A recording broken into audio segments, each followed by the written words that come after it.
प्रदोष के दिन प्रदोष काल में लगाया गया दीप, प्रज्वलित करा गया दीप 5 स्थान पर फल देता है। प्रदोष के दिन प्रदोष काल में लगाया गया दीपक 5 स्थान पर फल देता है। पहला स्थान, अगर हमको या हमारे परिवार में किसी को काल सर्प दोष है तो हमारा प्रदोष का लगाया गया दीपक कहीं पूजन मत कराओ, वो दीप जलाने से ही काल सर्प दोष समाप्त होता चले जाता है। दूसरा स्थान, पितृदोष। अगर किसी ने कह दिया कि तेरे घर में पितृदोष है, तेरे घर में, कई लोग बता देते हैं कि तुम्हारे घर में, कई माताएं पूछती हैं मेरे घर में बेटा नहीं, मेरे घर में 3 बेटी हो गई, 4 बेटी हो गई, 5 बेटी हो गई, बेटा नहीं है, बेटा नहीं, तो किसी ने कह दिया पितृदोष है। अब तुम शंकर जी की पूजन कर रहे हो, शंकर जी पे जल चढ़ा रहे हो, शिव की स्तुति कर रहे हो, तो किसी किसी की यहाँ 3 बेटियों के बाद, 4 बेटियों के बाद, एक माता ने तो लिखा है कि उसके यहाँ 2008 में उसके घर में लड़की ने जन्म लिया था, या 2008 में उसके घर में बच्चे ने जन्म लिया था, लड़की ने। उसके बाद फिर लड़की ने जन्म लिया और उसके बाद उसके घर में कोई पुत्र का योग नहीं बना। तब उसने प्रदोष के समय पर शाम को दिया लगाना प्रारंभ करा और 2008 में बच्ची जन्मी थी और अब 2024 में उसके घर में लड़के ने जन्म लिया। कि प्रदोष काल का लगाया गया दीपक, प्रदोष काल, प्रदोष के दिन, प्रदोष काल का जो दीपदान होता है वो सरल नहीं होता, वो सहज नहीं होता। 5 स्थान की पूर्ति करता है। पहला स्थान किस चीज के लिए? काल सर्पदोष के लिए। दूसरा पितृदोष। कैसा भी तुम्हें कोई पितृदोष बता दे, कितना भी तुमसे कोई कह दे कि तेरे घर में पितृ का दोष है, तेरे घर में ये दोष है, अगर आप प्रदोष के दिन, प्रदोष काल में, अर्थात सूर्य अस्त के समय के 2:45 तक का जो समय होता है, 2 घंटे के समय का, उसके अंतर्गत अगर आप प्रदोष काल के समय में भगवान शंकर को दीप लगाने के लिए अगर पहुंचे हो तो वो आपको फल देगा ही, पितृ दोष का निवारण होगा ही। चाहे तुम कुछ करो चाहे मत करो, वो पितृ की शांति करा दे। दूसरे नंबर पर है पितृदोष। तीसरे नंबर पर है वास्तु दोष। हमारे घर का, अब एक बहुत सावधानी से श्रवण करने वाला विषय है, वंश की वृद्धि नहीं है। 30 वर्ष शादी के हो गए, 40 वर्ष शादी के हो गए और औलाद है ही नहीं। डॉक्टर ने भी हाथ ऊंचे कर दिए, टेस्ट पे भी करवाया, IVF करवाया, सब कुछ तुमने करवा लिया, तो भी औलाद नहीं है। तब आखिरी में एक काम चालू करो, प्रदोष का दिन दोनों पति पत्नी व्रत चालू कर दो प्रदोष का, और प्रदोष काल में शाम के समय जाकर एक ही दिए में 2 लंबी बाती जानते हो ना, रुई की लंबी कपास की बाती 2, और दोनों बाती एक ही दिए में रखकर पति पत्नी दोनों उसको प्रज्वलित करना प्रारंभ करें। बाबा संतान देकर ही रहेगा, औलाद आएगी ही। दीप की जो बाती में अंतर आ जाता है, एक गोल बाती में और लंबी बाती में अंतर आता है, बहुत अंतर आता है। पितरों के लिए गोल बाती का प्रयोग बहुत कम होता है महाराज। देवी जी के लिए, माता रानी के लिए, जगत जननी के लिए गोल बाती का प्रयोग बहुत कम होता है महाराज, ध्यान रखिएगा। एक पितृ के लिए, एक जगत जननी जगदम्बा दुर्गा भवानी के लिए गोल बाती का प्रयोग कम होता है, लंबी बाती का प्रयोग ज्यादा होता है। क्यों? क्योंकि हमारे घर की कुल देवी और हमारे घर के पितर हमारे वंश की वृद्धि करें, इसलिए लंबी बाती रखी जाती है, जिससे हमारा वंश बहुत लंबा चले, बहुत उन्नति की ओर बढ़े, इसलिए लंबी बाती का प्रयोग किया। शिव महापुराण की कथा कहती है 5 जगह पर हमारा जलाया गया एक दीप जो प्रदोष के दिन प्रदोष काल में लगाया जाता है, 5 जगह पर भारी पड़ता है। पहले नंबर पर जम के बोलते जाओ, काल सर्पदोष। दूसरे नंबर पर पितृदोष। तीसरे नंबर पर घर का वास्तु दोष। हमारे घर में कितना भी वास्तु दोष है, कोई ने कह दिया यहाँ बाथरूम नहीं बनना थी, यहाँ पर शौचालय नहीं बनना था, यहाँ सीढ़ी नहीं बनना थी, वो सीढ़ी वहां बनना थी, ये सीढ़ी वहां बनना थी। तुम पूरा घर तोड़वा के देख लो, उसके बाद में जैसा वास्तु वाले वैसा करा कर देख लो, उसके बाद भी तुमको शांति नहीं मिले तो समझ लेना कि तुम्हारे घर में अब वास्तु दोष तो तुमने दिखाकर समाप्त कर लिया, फिर भी वो समाप्त नहीं हो रहा, तो प्रदोष काल का लगाया गया प्रदोष के समय का दिया आखिरी में वास्तु दोष को भी समाप्त कर देता है और उसमें भी फल प्रदान करता है। काल सर्प दोष, पितृदोष, वास्तु दोष। चौथे नंबर पर 1 रुपया कमाया, 1.25 रुपये खर्च हुआ, पैसा आया गया। ये चौथे नंबर का व्यापार में थोड़े दिन दुकान अच्छी चली, थोड़े दिन बैठ गए, थोड़े दिन काम चला, थोड़े दिन बैठ गए, गाड़ी चली, थोड़े दिन फिर बैठ गए, अर्थात हमारी फैक्ट्री थोड़े दिन चली फिर बैठ गए। कहीं ना कहीं तकलीफ, थोड़े दिन खाते थोड़े दिन रोते वाला चल रहा है। तो प्रदोष काल का, प्रदोष के समय का दिया इस दुख को समाप्त कर कर रेगुलर एक जैसी सांझी, एक जैसी लक्ष्मी की वृद्धि करते चले गए। प्रदोष काल का। और 5वें नंबर का प्रदोष काल का दिया, प्रदोष समय का दिया 5वें नंबर पर रोग का निवारण करता, रोग निवारण।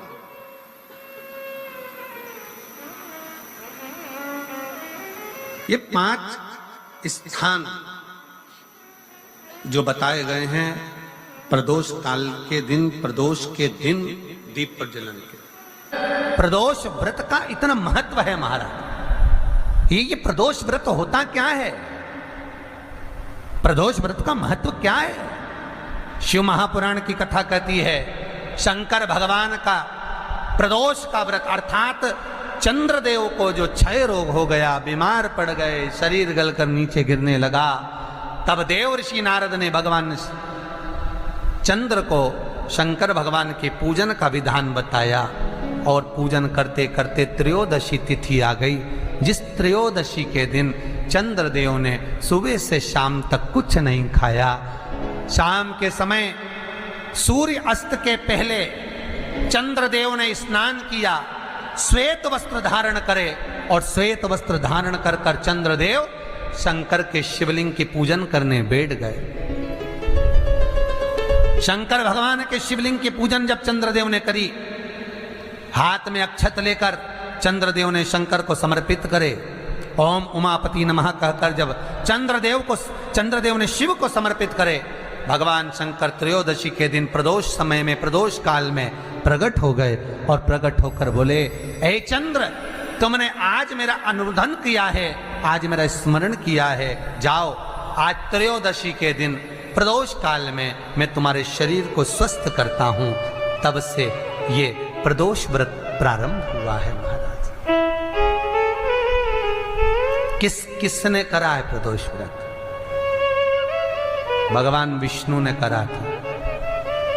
जब घोड़े का मुंह लगा, हयग्रीव अवतार, लक्ष्मी जी हंस दी थी तो घोड़े का मुंह भगवान विष्णु का लगा, तब भगवान विष्णु ने प्रदोष व्रत करा था। भगवान विष्णु प्रदोष व्रत 11, 26 अवश्य करना चाहिए। या तो 11 करो या 26 करो, करना चाहिए। प्रदोष कोई साधारण सा व्रत नहीं है। प्रदोष कोई निम्नता व्रत नहीं है, सहजता का। एक एक प्रदोष का महत्व शास्त्र वर्णन करता, शिव महापुराण कहती है एक एक प्रदोष का महत्व, एक एक प्रदोष। सोमवार की अगर प्रदोष पड़ती है, बहुत ध्यान से सुनना महाराज, सोमवार की प्रदोष पड़ती है तो शंकर भगवान कैलाश पर निवास करते हैं। मंगलवार की प्रदोष पड़ती है तो शिव काशी में निवास करते हैं। बुधवार की प्रदोष पड़ती है तो शिव रजत भवन में निवास करते हैं। गुरुवार की प्रदोष पड़ती है तो शिव गंगा के स्थल पर निवास करते हैं। शुक्रवार की अगर प्रदोष पड़ती है तो शिव नीलकंठ पर विराजमान होते हैं। शनिवार की अगर प्रदोष पड़ती है तो शिव शमी के वृक्ष के नीचे रहते हैं। और रविवार की जब प्रदोष पड़ती है तो शिव बेलपत्र के पेड़ के नीचे निवास करते हैं। महाराज, ये एकादशी शंकर से कह रही है कि आपका स्थान ये नहीं कि आप कैलाश पर मिले, उस वार को, उस तिथि के दिन, उस अनुकूल।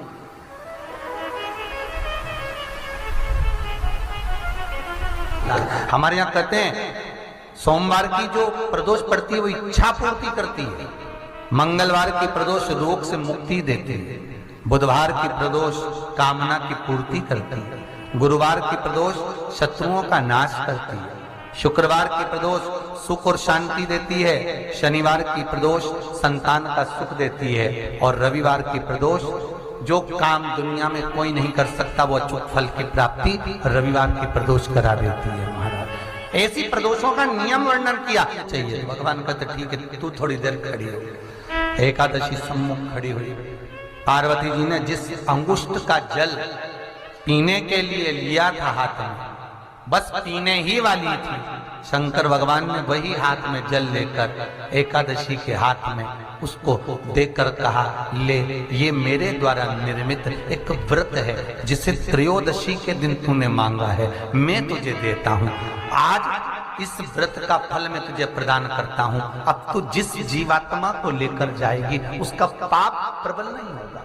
किसी स्त्री, पुरुष, बालक, बुजुर्ग जो भी होगा जिसने प्रदोष का व्रत करा होगा, वो जीवात्मा को तू किसी फल की कामना से नहीं स्वतः ही लेकर चली जाए, उसमें कोई कामना नहीं है। बन सके जीवन में 11 प्रदोष या 26 प्रदोष करने के बाद आप उसका उद्यापन कर कर विराम भी दे सकते, पर जीवन में एक बार प्रदोष का व्रत मौका मिले, जिस कामना से जिस दिन का भाव आपके मन में आए कि मुझे रोग से मुक्ति पाना है तो ये प्रदोष मुझे करना है, मैं रोग मुक्ति के लिए हम मंगल जो भी आपके मन में आ रहा है, संतान प्राप्ति के लिए शनिचरी प्रदोष, आप उसका स्मरण करें।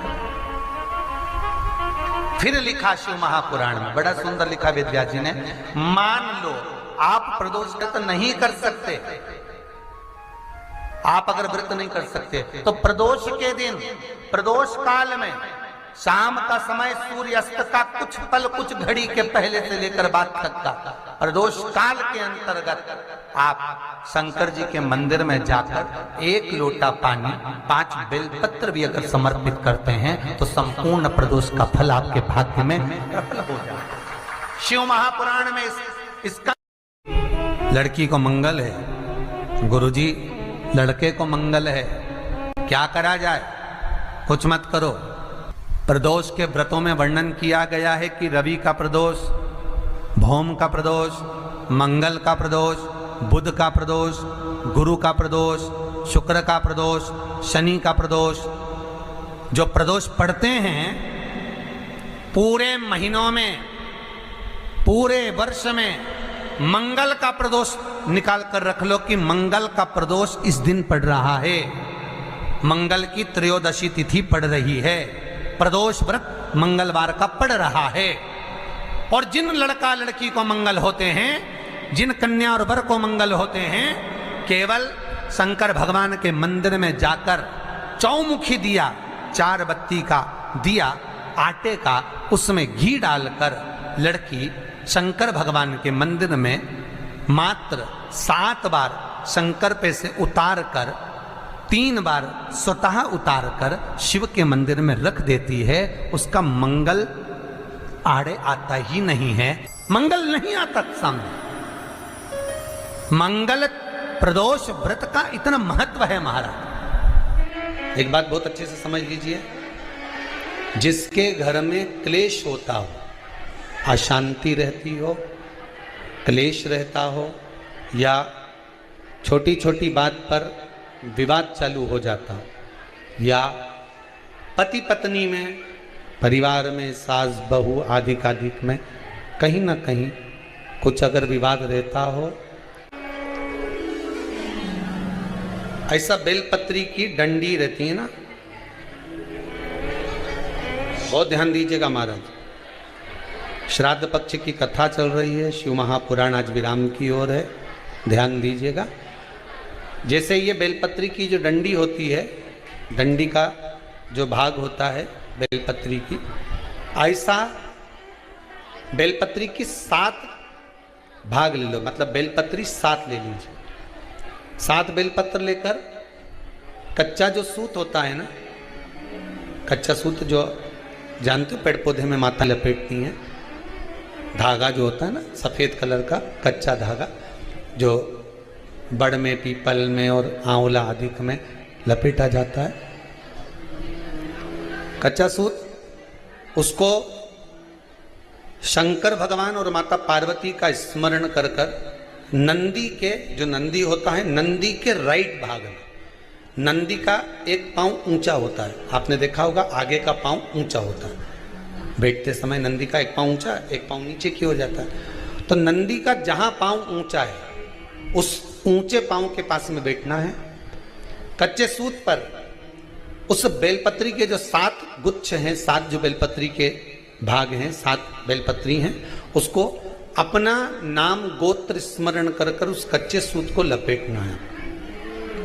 महाराज लाल कलर का चंदन उस बेलपत्री के पत्ते में जो अग्रभाग होता है, सबसे आगे का भाग, 7 में लाल चंदन लगाना है। महाराज उस चंदन को लगाकर आप प्रदोष के दिन, प्रदोष काल में शंकर भगवान को समर्पित अगर करते हैं तो जिस घर का गोत्र बोला है उस घर में कभी क्लेश नहीं हो सकता, उस शांति का अनुभव कर, उसमें क्लेश नहीं हो सकता। एक धागा होता है पक्का धागा, एक धागा होता है कच्चा धागा। बहुत ध्यान दीजिएगा महाराज, पक्के धागे से नहीं लपेटना सफेद। कच्चा जो धागा पीपल में, बड़ में या आंवला आदि में जो हम लोग लपेटते हैं पूजन करते समय, वो कच्चा धागा। और एक बात और आपको कहने, ध्यान दीजिएगा, अगर मान लो किसी पति पत्नी का तलाक तक की नौबत हो गई और तलाक नहीं कराना है, आपस में वापिस प्रेम बढ़ जाए, छोरी वापिस घर में रहे, बेटा उसको रखे, बहू रहे, आपस में प्रेम बढ़े, वो भले मायके चली गई हो, वो भले लड़का छोड़कर चले गया हो, अकेली रह रही हो और चाहती है कि मैं पति के साथ रहना है, तलाक नहीं होना चाहिए, हम दोनों में प्रेम रहे, वो संभाले मेरे को भी और मैं भी आदर करूं, वो भी आदर करे।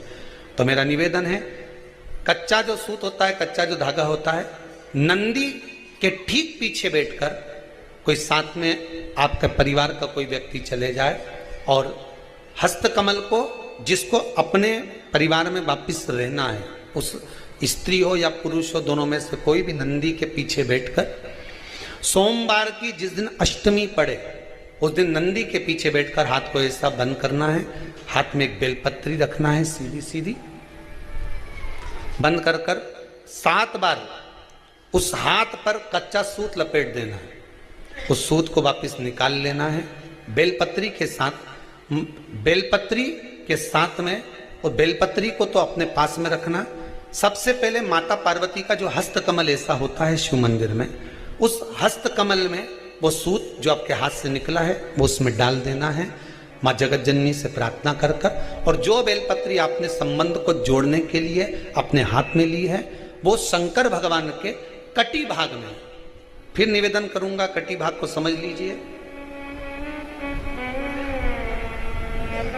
ये शिवलिंग रखा है, जहां पर शंकर भगवान का शिवलिंग, माता पार्वती जी के हस्त कमल पर जो शिवलिंग रखा है, ये भाग कटी भाग कहलाता है। इस जगह पर जहां शंकर और पार्वती का मिलन हुआ है, उस जगह पर उस बेलपत्री को रख देना। महाराज ज्यादा से ज्यादा 3-4 महीने लगते हैं, दोनों में वापिस प्रेम बढ़ जाता है, दोनों एक हो जाते हैं। तलाक तक बात चल भी रही हो तो वो तलाक समाप्त हो जाता है, प्रेम, करुणा, आसक्ति, स्नेह बढ़ जाता है। संबंध टूटने की कतार पर एक बार माता पार्वती को समर्पित तो करो अपना संबंध कि मां अब तुझे नहीं भाना। माना मैंने अपशब्द कह दिया होगा, माना मेरी गलती होगी, थोड़ी गलती उनकी भी होगी, पर दोनों की गलती है मां, अब इस संबंध को तुझे निभाना। जब कच्चा सूत माता के हाथ में रखो तब माता को विनती करना, इस संबंध की डोरी अब तेरे को दे दी। दीन बंधु दीनानाथ मेरी डोरी तेरे हाथ। अब ये डोरी मैंने तुमको दे दी है, अब ये संबंध आपको निभाना है, अब ये संबंध मेरा। एक प्रयोग जरूर कर कर देखना, जिस दिन घर में क्लेश हो रहा हो, भाइयों में आपस में झगड़ा हो रहा हो, देवरानी जेठानी में झगड़ा हो रहा हो, सास बहू में झगड़ा हो रहा हो और शांति हो ही नहीं रही, बहुत प्रयास कर लिया तुमने कि शांति नहीं हो रही, तो प्रयास करो, प्रदोष के दिन एक बेलपत्र लीजिए,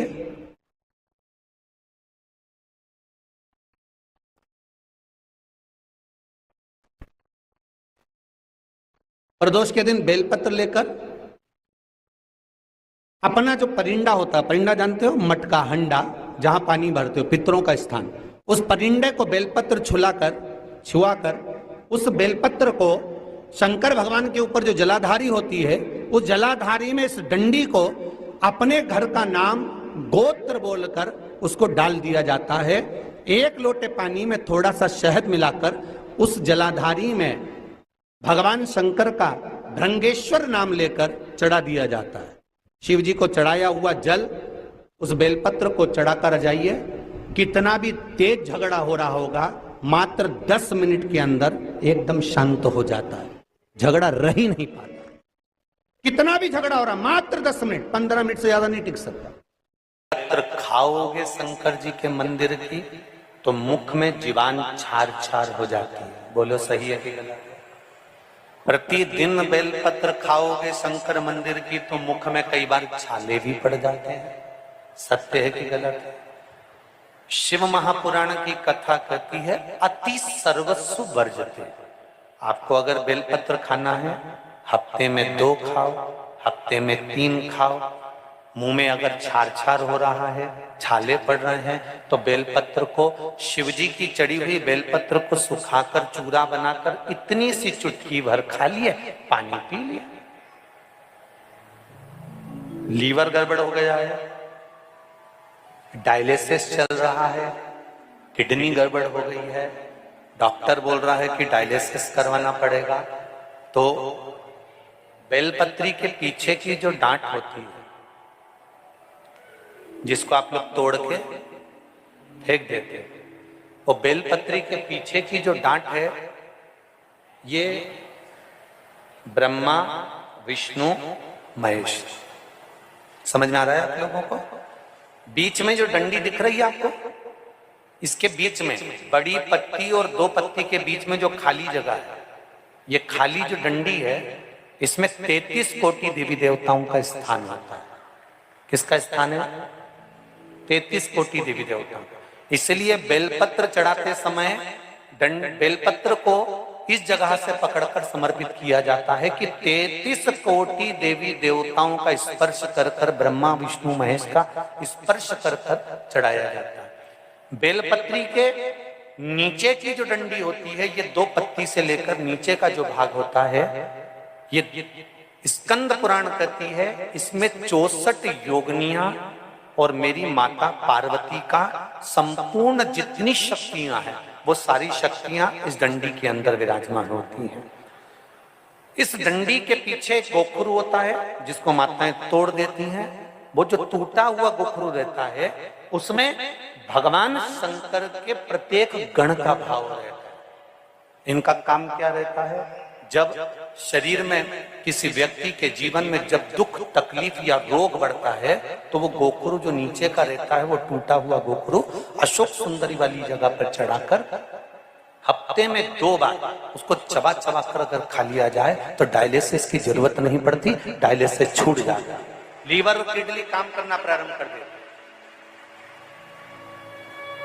और अच्छे से सुन लेना, अभी की अभी घर जाकर शुगर की जांच करना। शुगर कितनी भी हाई जा रही होगी, बेलपत्री के नीचे का गोखरू टूटा हुआ अशोक सुंदरी पर चढ़ाकर खाकर 5 से 7 मिनट मुंह में रख लीजिए और उसके बाद शुगर की जांच कर लीजिए, शुगर लेवल में मिलना प्रारंभ हो जाए। बेलपत्री का जो सुख है वो जीवन का आनंद देता है।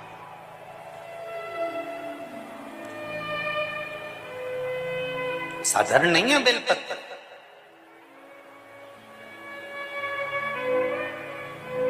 आप स्वयं भाग्यशाली हैं, आप स्वयं किस्मत वाले हैं। कोई कैसे कहते तुमको कि तुम अभागे हो? ना ना, हमारे बराबर भाग्य नहीं है किसी का।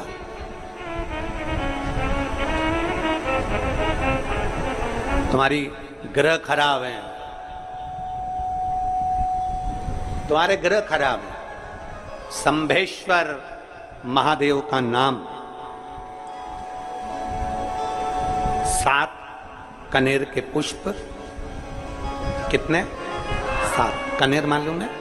ये रोड पर जो जाते हो डिवाइडर में पीला पीला फूल लंबा, जो कि पशु पक्षी कोई नहीं खाता, जहरीला फूल माना जाता है। कनेर के 7 फूल, एक बेलपत्र। जिस समय पर कनेर का फूल बेलपत्र के साथ चढ़ाया जाएगा तो 7 कनेर के पुष्प सीधी बेलपत्र पर आपको रखना है। 2-3 प्रदोष कर कर देखना। अगर कोई आपसे कहे कि आपका भाग्य ठीक नहीं चल रहा, आपकी किस्मत ठीक नहीं चल रही, आपके ग्रह ठीक नहीं चल रहा है, आप भाग्यशाली नहीं हो, पहले तुम वहां से उठ जाओ। उसके बाद में देवाधिदेव महादेव के पास 7 कनेर के पुष्प एक बेलपत्र में रखकर नंदीश्वर के पास में बैठकर श्री शिवाय नमस्तुभ्यम बोलकर अशोक सुंदरी वाली जगह पर स्पर्श कराकर भगवान शंकर पर 7 फूल के साथ बेलपत्री की डंडी अशोक सुंदरी की साइड हो, ऐसा स्मरण करते हुए शिव को समर्पित कर दे।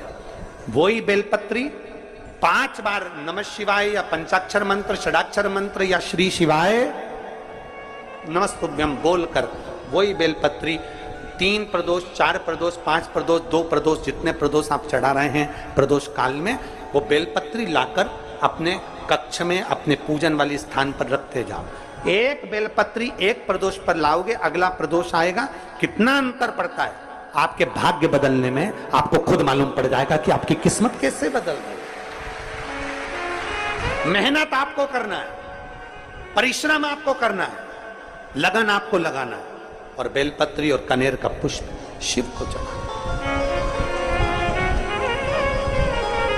चालू करो प्रदोष प्रदोष चढ़ाना, चढ़ाओ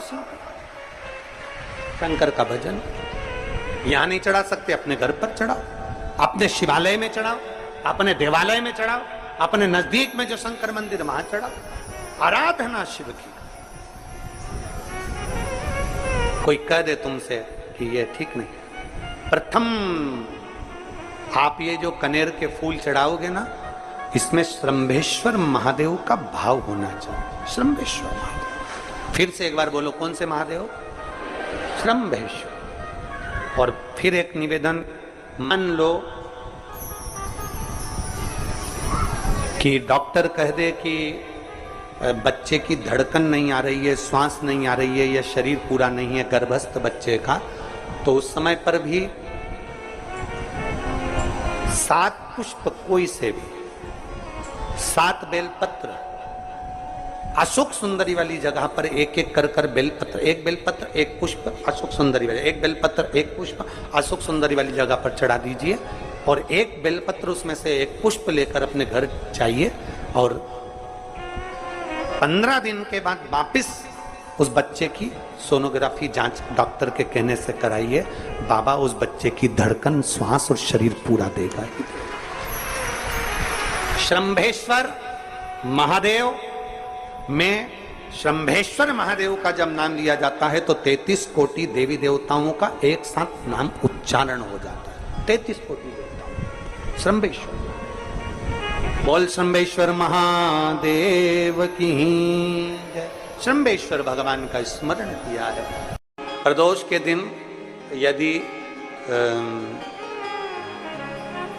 पीला जो कनेर का जो फूल होता है, पीला भी होता है और एक श्वेत भी होता है, 2 कनेर होते हैं, दोनों में से कोई भी कनेर आज भी अगर प्रदोष के दिन बाबा की कहीं कावड़ लेकर जा रहे हो, या बाबा को कावड़ चढ़ा रहे हो, या 2 लोटा जल अपने नजदीक में चला रहे हो, तो कनेर का पुष्प आज भी चढ़ाया जाता है शिव जी को। क्यों चढ़ाते हैं? उसका कारण ये होता है कि हमारे पूर्व का जो जन्म है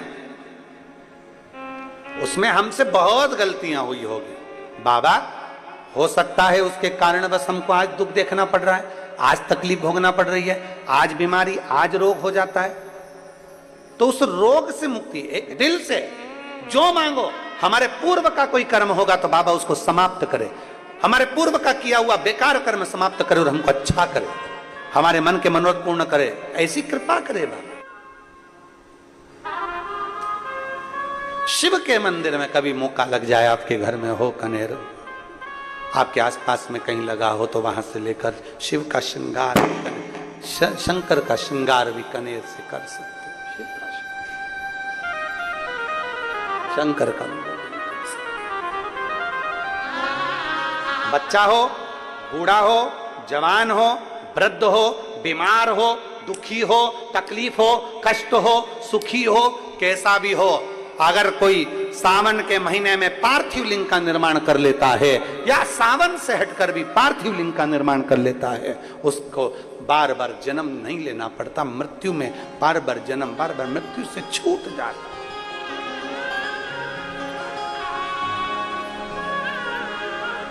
जन्म और मृत्यु के प्रपंच से छूट गया।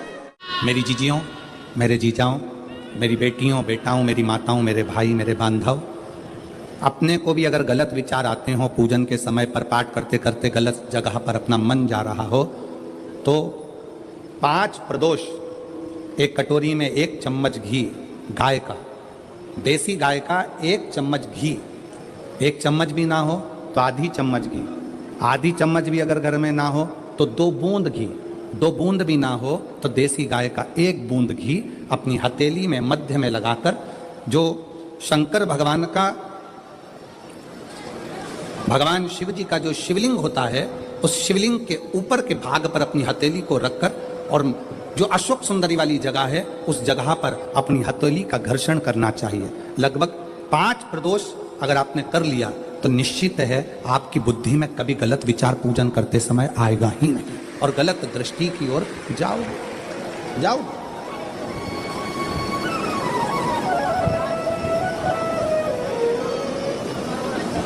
वेद लक्षणा गाय, देसी गौ माता का घृत जीवन को एक आनंदता देता है। आनंद।